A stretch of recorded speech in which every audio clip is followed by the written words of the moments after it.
शिव पुराण 18 पुराणों में से एक है, जिसमें भगवान शिव की लीला कथाओं और इनकी पूजा विधि सहित शिवलिंग की उत्पत्ति और शिव भक्ति से संबंधित कथाएं हैं। शिव पुराण का पाठ आप कभी भी शुभ मुहूर्त में आयोजन कर सकते हैं, लेकिन सावन के महीने में शिव पुराण को पढ़ना और सुनना बहुत ही पुण्यदायी होता है। शिव पुराण में चंचला और उसके पति बिंदुक की कथा मिलती, जिन्होंने शिव पुराण के श्रवण से शिवलोक में स्थान पाया। इन्हीं की कथाओं में शिव पुराण के महत्व का वर्णन भी मिलता है। साथ ही महर्षि जी बताते हैं कि किस प्रकार से शिव पुराण का श्रवण करना चाहिए और इसे सुनने वालों को किन किन नियमों का पालन करना चाहिए। शिव महापुराण में चंचला और बिंदुक की कहानी है। इन दोनों की शादी हो गई थी। शादी के बाद से बिंदुक चंचला को छोड़कर दूसरी महिलाओं के साथ रहता था। बिंदुक का आचरण बहुत गिर गया था। बहुत समय तक चंचला ने पति की गलतियों को नजरअंदाज किया और धैर्य रखा। पति को सुधारने की कोशिशें की, लेकिन बिंदुक का आचरण नहीं सुधरा। पति की उपेक्षा के चलते चंचला का मन भी दूसरे पुरुषों की ओर भटकने लगा। अब वह भी अपने आचरण से गिर गई थी। पति पत्नी दोनों ने एक दूसरे का भरोसा तोड़ दिया था। कुछ दिनों के बाद बीमारी की वजह से बिंदुक मर गया। अब चंचला अकेली रह गई। एक दिन उसे प्रायश्चित हुआ कि मैंने पति की तरह ही गलत काम किए हैं। इस पछतावे के बाद चंचला ने शिव पुराण की कथा सुनी। कथा से उसे ज्ञान मिला कि शिव कथा सुनने से मन शांत रहता है। वह शिव जी की भक्ति करने लगी थी। जब चंचला की मृत्यु हुई तो उसकी आत्मा शिवलोक पहुंची। शिवलोक में देवी पार्वती ने चंचला का साथ दिया और शिव जी से कहा कि इस स्त्री का दोष है, इसने भी अपने पति की तरह गलत काम किए हैं, लेकिन इसने ये सब पति की उपेक्षा की वजह से किए हैं, इसलिए इसे मोक्ष मिलना चाहिए।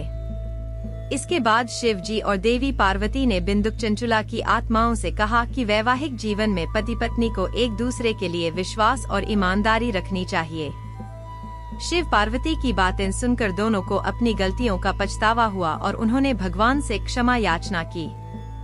कथा की सीख। इस कथा की सीख यह है कि मैरिड लाइफ में पति पत्नी एक दूसरे के भरोसा अटूट होना चाहिए।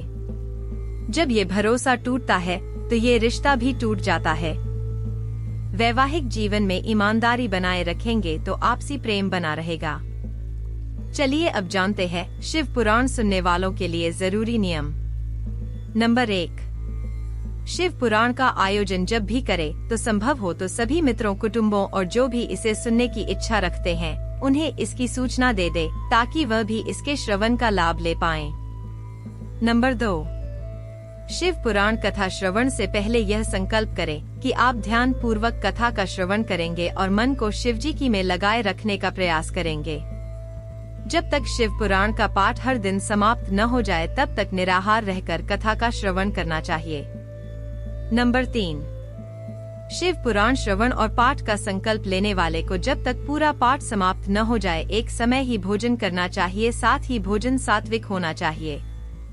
नंबर 4, शिव पुराण की कथा श्रवण जब तक आप सुन रहे हों, यानी जितने दिनों तक शिव पुराण की कथा चले तब तक मसूर की दाल, गाजर, बासी भोजन, हींग, लहसुन, प्याज, जला अन्न, सेम और हैवी भोजन, गरिष्ठ भोजन के अलावा मांस, मदिरा के सेवन से परहेज रखना चाहिए।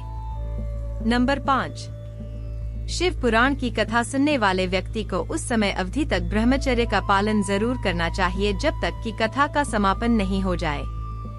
नंबर 6, हर दिन शिव पुराण की कथा आरंभ और समाप्त होने पर शिव पुराण की पूजा करनी चाहिए और अगर किसी पंडित से पाठ करवा रहे हों तो उसे प्रणाम करके दान दक्षिणा देना चाहिए।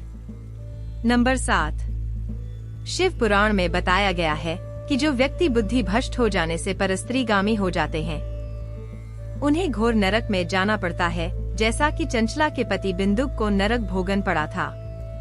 लेकिन चंचला ने शिव पुराण के श्रवण से पति को पाप से मुक्ति दिलाई थी। नंबर 8, शिव पुराण की कथा से संतानहीन लोगों की गोद भी शिवजी भरते हैं। गंभीर रोगी, भाग्यहीन व्यक्ति को भी शिव पुराण की कथा से लाभ मिलता है। इसलिए भक्ति भाव और मन में श्रद्धा रखकर विश्वास के साथ शिव पुराण की कथा का श्रवण करना चाहिए। मन में अविश्वास होने पर फल की प्राप्ति नहीं होती है।